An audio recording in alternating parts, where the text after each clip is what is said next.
Chapitre 8. Meilleur que 1000 mots sans utilité, est un seul mot bénéfique, qui pacifie celui qui l'entend. Meilleur que 1000 versets de mots inutiles, est une seule ligne bénéfique, qui pacifie celui qui l'entend. Réciterait-on sans stances de mots inutiles, qu'il vaudrait mieux réciter un seul verset du Dhamma, qui pacifie celui qui l'entend.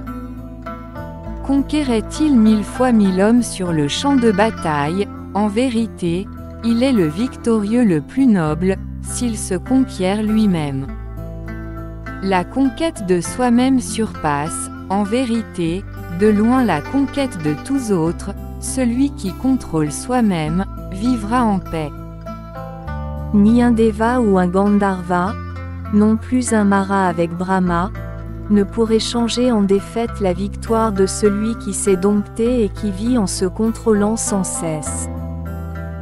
Quoique mois après mois, par milliers de pièces de monnaie on fasse des offrandes pendant 100 ans, si, même pour un instant, on rend hommage à un saint bien entraîné, cet hommage est, en vérité, meilleur qu'un siècle de sacrifice. Si un homme pendant un siècle entretient le feu sacré dans la forêt, et si seulement pour un moment il rend hommage à un saint bien entraîné, cet hommage est en vérité meilleur qu'un siècle de sacrifice. En ce monde, quelque don ou quelque aumône qu'une personne, cherchant du mérite offre pendant un an, tout cela ne vaut pas un seul quart. Meilleur est l'hommage rendu à l'homme de droiture. Pour celui qui, habituellement, honore et respecte les aînés, 4 choses croissent: l'âge, la beauté, le bonheur et la force. Vivrait-on 100 ans, immoral et non contrôlé, mieux en vérité est vivre un seul jour, moral et méditatif. Vivrait-on 100 ans, sans sagesse et sans contrôle, meilleur en vérité est un seul jour de la vie de celui qui est sage et méditatif.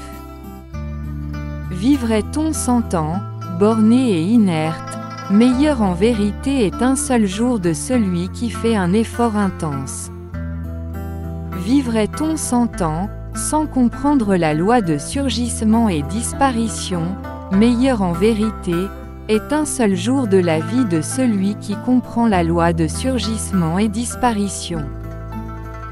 Vivrait-on 100 ans, sans voir l'état sans mort, meilleur, en vérité, est un seul jour de la vie de celui qui voit l'état sans mort. Vivrait-on 100 ans, sans voir l'incomparable Dhamma, meilleur, en vérité, est un seul jour de la vie de celui qui voit l'incomparable Dhamma.